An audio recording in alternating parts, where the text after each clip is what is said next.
ঘুম হয় না, ঘুম হয় না, ঘুম হয় না, এই একটাই কমেন্ট এত পেয়েছি। ঘুম হবে কি করে? তোমরা তো খেয়ে দেই মোবাইল নিয়ে এবার শুয়ে পড়বে।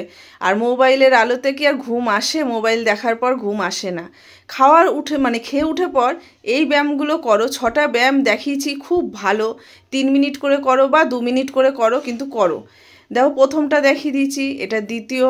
আর এই ব্যায়ামটা না, 2 নম্বর ব্যায়ামটা হচ্ছে পিঠে যাদের চর্বি রয়েছে, মানে অতিরিক্ত চর্বি রয়েছে তাদের জন্য খুব ভালো। এইটাও পিঠে যাদের চর্বি, হাতের চর্বি, সেই চর্বি কমাতেও কিন্তু খুব ভালো। এই ব্যায়ামগুলো করো, করে তারপর গিয়ে অবশ্যই ফোনটাকে কিন্তু রেখে দেবে, ফোন কিন্তু দেখবে না। আর একটা খুব দরকারি জিনিস, যেটা রাত্রে ফোন দেখবে তখন কিন্তু ঘরের লাইট জ্বালিয়ে নিয়ে দেখবে। কারণ রাত্রে ফোনের যে আলোটা, ওইটা কিন্তু আমাদের চোখেরও ক্ষতি করে, আবার ঘুমও নষ্ট করে। তাই খেয়ে উঠে এই ব্যায়ামগুলো করো। ফোন দেখার হলে আগে আগে দেখে নাও, বা লাইট জ্বালিয়ে দেখো, দেখে এই ব্যায়ামগুলো করো। এই ব্যায়ামগুলো করলে দেখবে ঘুম আসবেই। আমাকে কিন্তু অতি অবশ্যই কমেন্ট করে জানিও তোমরা কারা কারা এটা করছো আর তার ফল কিছু পেলে কিনা।